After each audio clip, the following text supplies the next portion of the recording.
descentralizado politicamente.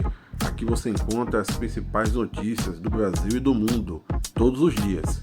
Mas antes de irmos para o vídeo de hoje, vou pedir a vocês, se inscrevam no canal, ative o sininho das notificações e fique por dentro de tudo que acontece no Brasil e no mundo. Deixe o seu like, que ajuda muito o canal a crescer e chegar em mais pessoas. Compartilhe e comente. Agora, sem mais enrolação, vamos para as notícias de hoje. Simone Tebet, solução ou problema para Lula? Isso que você está ouvindo, gente. Simone Tebet foi candidata a presidente da República pelo MDB no primeiro turno. Foi a terceira mais votada do país, perdendo somente para Bolsonaro. O mais votado ainda foi Lula, depois Bolsonaro. Na sequência veio Tebet. Tebet resolveu no segundo turno apoiar o presidente Lula, e aí houve entre eles aí o famoso acordo político, o qual nenhum de nós temos acesso, porque não é uma coisa pública, é algo obscuro. A gente só sabe que houve o apoio em troca de algo, Isso é o que a gente sabe, mas a gente nunca sabe realmente qual o teor desse acordo, qual o teor dessa negociação, desse apoio. Mas vamos lá. O que acontece? O PT tem um apetite voraz por cargos.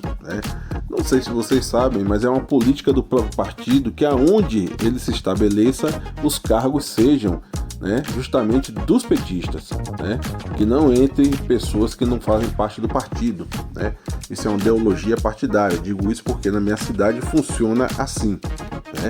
Eles trazem até de fora da cidade, se for necessário, mas não querem que coloque pessoas que não sejam do partido, ou não sejam simpatizantes do partido. Isso é uma ideologia do partido, não tenho nada contra, cada partido tem uma forma de trabalhar, não estou aqui para julgar a forma como o PT trabalha. Mas vamos lá, a questão é que, por mais que não saibamos do teor do acordo, nós sabemos que houve um acordo e que houve uma troca de favores entre o MDB, através de Simone Tebet, e PT, através de Lula. Qual seria essa contrapartida do PT é que a gente não sabe, mas imagina-se, porque normalmente no Brasil a troca de apoio é através de um ministério, imagina-se que Tebet seria ministra, receberia aí um ministério para ela administrar. O grande problema é que, pelo que estamos sabendo, a própria mídia vem noticiando com muita força essa informação aí, a cúpula do PT está resistente em entregar um ministério a Tebet. Inclusive, já se falava que Tebet seria a ministra aí que estaria tomando conta do Ministério da Ação Social, que estaria ligada aí à assistência social do Brasil. Mas a resistência da cúpula do partido é algo que vem aí prejudicando realmente essa situação de ser definida de uma vez ou não, ou seja, o presidente até o momento ainda não declinou, ou seja, não afirmou se Tebet será ministra ou não, E aí fica o questionamento, já foram alguns ministros aí anunciados, já foi uma ministra, mulher anunciada, foi dito que os ministérios de Lula serão compostos, inclusive, por 5 mulheres. Uma delas já foi dita e já aceitou o convite, que foi Margarete Menezes, que vai fazer agora parte, vai administrar o Ministério da Cultura, e a gente espera aí dentro dos próximos dias que Lula realmente decline aí para os próximos ministros, inclusive as 4 mulheres que estão faltando, a qual se imagina seja Simone Tebet, Marina Silva, a outra também que poderia assumir aí o Ministério do Meio Ambiente, sendo que ela já assumiu essa pasta no governo anterior do petista. Mas até o momento tudo é suposição. O que se sabe realmente é que a cúpula do PT não está gostando muito de Tebet com o ministério em mãos.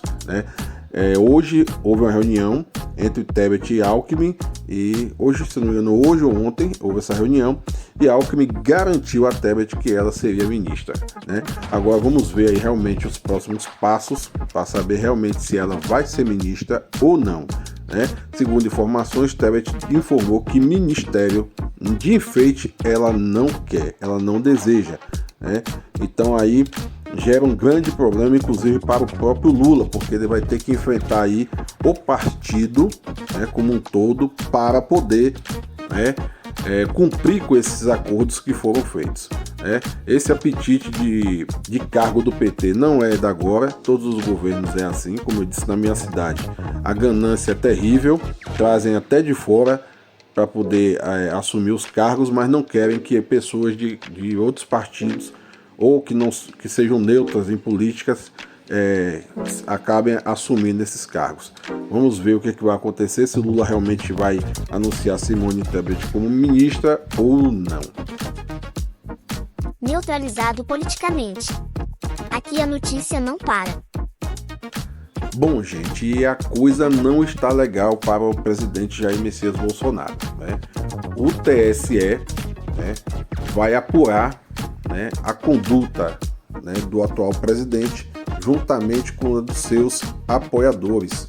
Ou seja, o presidente atual vem atentando contra a democracia e contra o sistema eleitoral, né, não é da agora. Muito antes da eleição, né, ele já atentava contra a urna, né, o sistema eleitoral, inclusive ameaçando de não ter eleições no país, coisa que é um cúmulo do absurdo para alguém que foi, inclusive, eleito pela própria urna, né?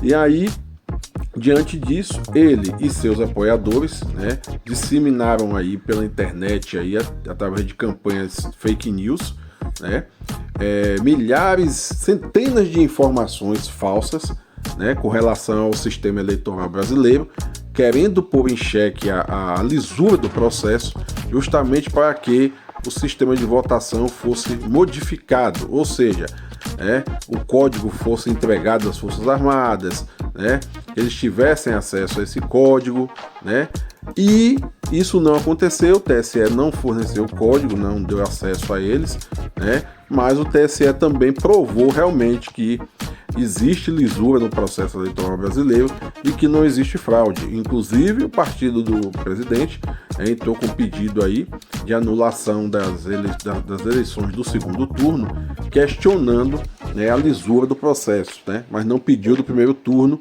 onde o partido dele, né, elegeu a maior bancada do Congresso, né, uma informação desencontrada, ou seja, o que a gente percebe é que ainda não aceitou realmente a derrota, está fazendo de tudo para não sair do cargo, né? Mas pensasse nisso, né, quando estava administrando o país, antes de deixar o país chegar no ponto que chegou, né? E não é só o Bolsonaro que está lá nesse inquérito, não. Não é inquérito não, na verdade, é uma investigação que vai ser feita pelo TSE. Não é só o Bolsonaro, né?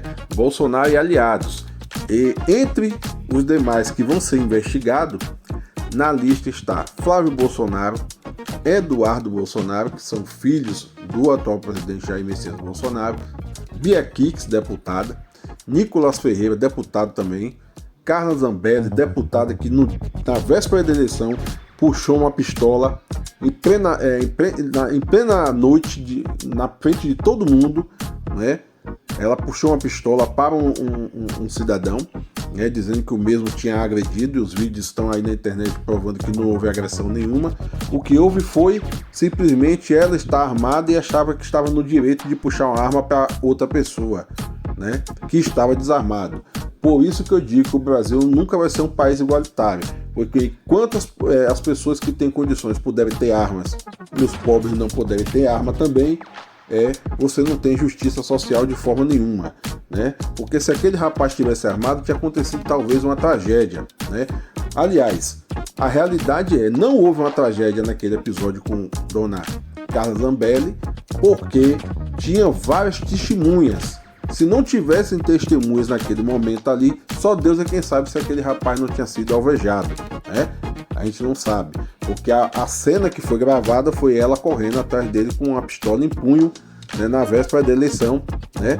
Inclusive a mesma se escondeu para não ser presa, né? Porque o que a gente vê é as pessoas se dizerem patriotas, que respeitam a lei, mas quando ela passa por cima da lei, ela é a primeira a continuar passando por cima da lei.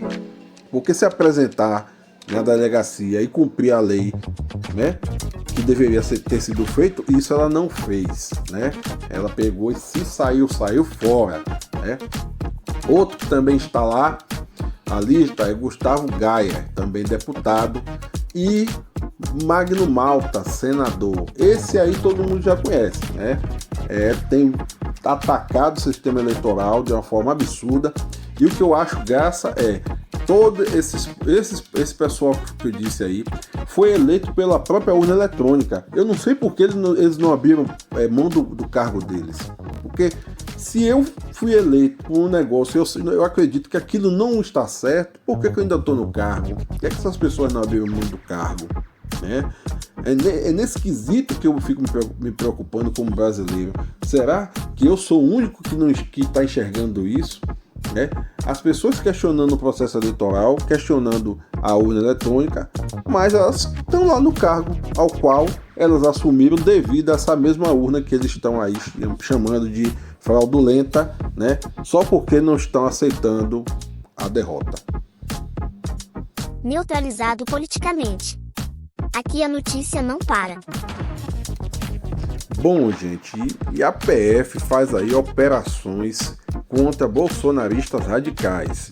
O que aconteceu foi que segunda-feira, no dia da diplomação do presidente, né, Luiz Inácio Lula da Silva, né, durante o dia não houve manifestação, não houve protesto, mas à noite, né, segundo informações, devido à prisão de um cacique, né, que é bolsonarista, se dizendo ele representante inclusive dos povos indígenas, né, que eu acho meio difícil, tendo em vista que o governo atual foi um dos governos que mais, né, fragilizou os povos indígenas brasileiros, né?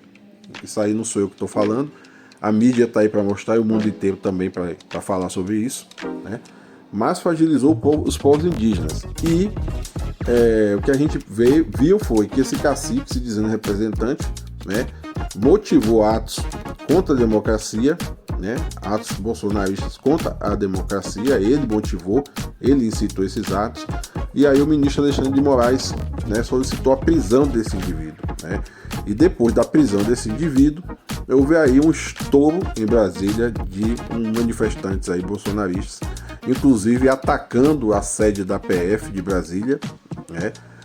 Incendiaram carros, né, ônibus, né, depredaram não só o patrimônio público, mas também particular, né? E a PF então está fazendo operações aí para prender, né, esses responsáveis por esses atos terroristas que aconteceu no dia 12 de dezembro de 2022. Neutralizado politicamente. Aqui a notícia não para. Bom, gente, imposto de renda para rico e orçamento para pobre. Isso foi uma informação dada pelo futuro ministro da Fazenda, Fernando Haddad, né? Fernando Haddad deu essa declaração, né? E segundo o que dá para entender é que os ricos no Brasil voltarão a pagar imposto de renda, né? Ou pagarão mais imposto de renda, né? E quem vai ter direito a participar do orçamento público realmente são as pessoas mais pobres do país, né? Coisa que não vinha acontecendo nos últimos anos, né? Nesses últimos 4 anos aí, né? As pessoas pobres estavam praticamente excluídas do orçamento público, estavam sendo marginalizadas, estavam vivendo à margem, né, do Estado. O Estado estava simplesmente abraçando as pessoas que já têm condições de sobreviver muito bem sem precisar do Estado, né? O que a gente espera é que realmente seja dessa forma, porque no governo passado do próprio presidente Luiz Inácio Lula da Silva, o que nós observamos foi pobres saíram da extrema pobreza, deixaram de viver na miséria, né? Alguns conseguiram um pouco mais de ascensão, né? Mas os ricos do Brasil ficaram mais ricos ainda, né? Nunca no Brasil, né, fabricante de carro vendeu tanto carro como vendeu na época de Lula, né? Um banqueiro nunca ganhou tanto dinheiro como ganhou na época que Lula era presidente. É até é uma falta de respeito de alguns adversários do presidente que foi eleito, né? Falar que no governo dele só teve corrupção, né? E as melhorias que foram feitas no governo dele, muitas melhorias, diversas melhorias, né? Várias empresas no Brasil decolaram, pipocaram, estouraram, cresceram de tal forma absurda devido ao governo do presidente Luiz Inácio Lula da Silva. Ou seja, né, foi um governo que foi voltado para todos, não somente para os pobres, né? Que fique bem claro isso, porque muita gente acha que Lula foi o homem que tirou o povo pobre da pobreza, né? Mas que ele não beneficiou o rico, pelo contrário, ele beneficiou muitos ricos, viu? Os ricos ganharam muito dinheiro no governo de Lula, ficaram mais ricos ainda, né? E por estarem satisfeitos naquele período, né, para eles o governo estava bom, né? Não sei agora, né, com essa política de imposto de renda para rico e orçamento para pobre, se ela realmente for aplicada da maneira que está sendo dita, se os ricos do Brasil vão ficar, né, felizes com Lula como presidente. Tá bom? Vamos lá. Neutralizado politicamente. Aqui a notícia não para. Bom, gente, vamos lá. Essa notícia aqui é uma das notícias que eu tenho prazer de dar, porque eu quero muito ver como vai ser, né, da partir do dia 1º de janeiro de 2023, como vai ser o Brasil, como é que o Brasil vai ficar tendo Sérgio Moro como senador de um lado e Luiz Inácio Lula da Silva como presidente de outro, né? Tendo em vista que é de conhecimento público e notório que os dois, né, se detestam, principalmente porque, né, Sérgio Moro foi o juiz, né, que condenou aí o presidente à prisão, né? Na verdade, Lula ficou preso por 2 anos, né, por causa de Sérgio Moro, né? E Sérgio Moro foi uma das pessoas que fez uma maior campanha contra Lula, né? Não foi uma campanha obscura, pelo contrário, foi uma campanha muito clara. Ele sempre se declarou, né, contra Lula, né?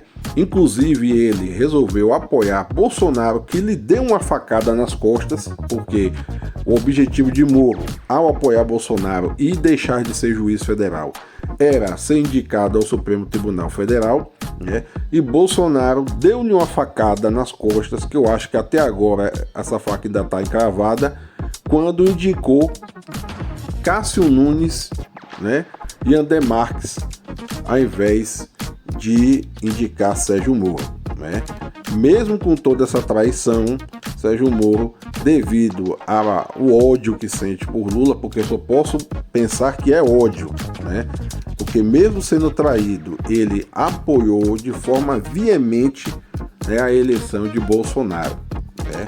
Não sei porquê, não sei qual motivo, não sei qual acordo que ele fez, mas, a meu ver, como homem, ser humano, se eu sou traído, esfaqueado como ele foi, jamais eu iria apoiar a pessoa que me esfaqueou e que me traiu. No entanto, ele fez isso. Ele apoiou Bolsonaro contra Lula, né, durante essa eleição agora.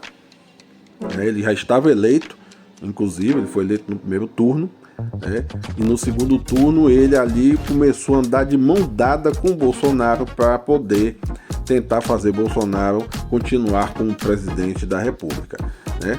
E aí o TSE rejeitou a ação que o PT, PCdoB, PV entrou contra Moro, né? Questionando realmente se Moro estava afiliado ou não na época que ele se candidatou a senador, né? E devido à falta de provas, né, e as provas que o próprio Moro apresentou, também o próprio partido apresentaram, né, essa reação foi rejeitada e dia 1º de janeiro de 2023 nós teremos aí Moro como senador da República, né, pelo Paraná, e Luiz Inácio Lula da Silva como presidente da República. E nós vamos adorar ver os capítulos, né, dessa novela que vai começar dia 1º de janeiro de 2023, né? Porque sabemos que, por mais que Moro tenha suas convicções, ele não pode deixar as suas convicções pessoais, né, passarem por cima da sua função pública. Neutralizado politicamente. Aqui a notícia não para. Bom, gente, o STF continua com o julgamento do orçamento secreto, né? Nós sabemos que hoje é o último dia, se eu não me engano, é isso mesmo, o último dia, né? Antes do recesso do judiciário, né?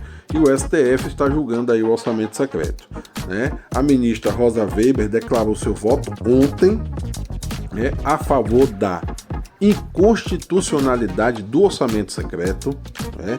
E hoje já temos aí um placar já de 2-1, né? 2 contras, 1 a favor, né? Para se manter e para realmente acabar com o orçamento secreto, né? O julgamento ainda não acabou, né? E o julgamento está correndo, pode ser que esse julgamento se estenda, né, até altas horas da noite, né? E o foco desse julgamento é justamente se o orçamento secreto vai continuar ou não, tendo em vista se ele afronta a Constituição Federal, né? Para quem não sabe, no Brasil nós temos um sistema constitucional bem claro que fala que deve haver transparência total quando o dinheiro é público, né? E no orçamento secreto não há isso, porque o deputado ou senador que solicita aquela emenda, né, ele não é citado, né? Quando você vai no portal da transparência, o recurso até aparece, porém você não sabe realmente qual o destino desse dinheiro, para que foi pedido esse dinheiro, e nem aparece lá o nome do deputado que solicitou essa emenda. Ou seja, se houver alguma fraude, algum desvio, algum crime cometido com este dinheiro, né, o cidadão não tem como saber quem foi o deputado ou senador que solicitou esse dinheiro, ou seja, né, que de certa forma participou daquele crime ali, né? E isso aí é uma afronta, né, total à nossa Constituição, né? E inclusive a transparência, que é um dos pilares da democracia, né? Então realmente o orçamento secreto é inconstitucional e merece sim ser declarado inconstitucional, até para poder, né, o presidente da República poder trabalhar com mais tranquilidade, porque imagine você tendo que estar toda hora tirando dinheiro de um lugar, dinheiro de outro, para estar cobrindo uma despesa, né, que o Congresso envia para você executar, e você é obrigado a executar, mesmo que você não tenha recurso, certo? Então eu não sei até que horas o julgamento vai acontecer o julgamento, mas até o momento 2 votos para tornar inconstitucional e 1 voto para constitucional, né? A gente não sabe o que é que vai acontecer, ainda falta alguns ministros votarem, mas provavelmente hoje o orçamento secreto vai cair por terra. Valeu, gente, muito obrigado aí. Se inscreva no canal, ative o sininho das notificações. Toda vez que tiver um vídeo novo aqui no canal, vocês vão ser notificados pelo próprio YouTube. Deixa seu like aí, comente aí o que é que você achou dessas notícias aí, o que é que você achou disso tudo que eu falei aqui, certo? Vou ter prazer enorme de responder vocês aí, certo? Fique com Deus e até amanhã.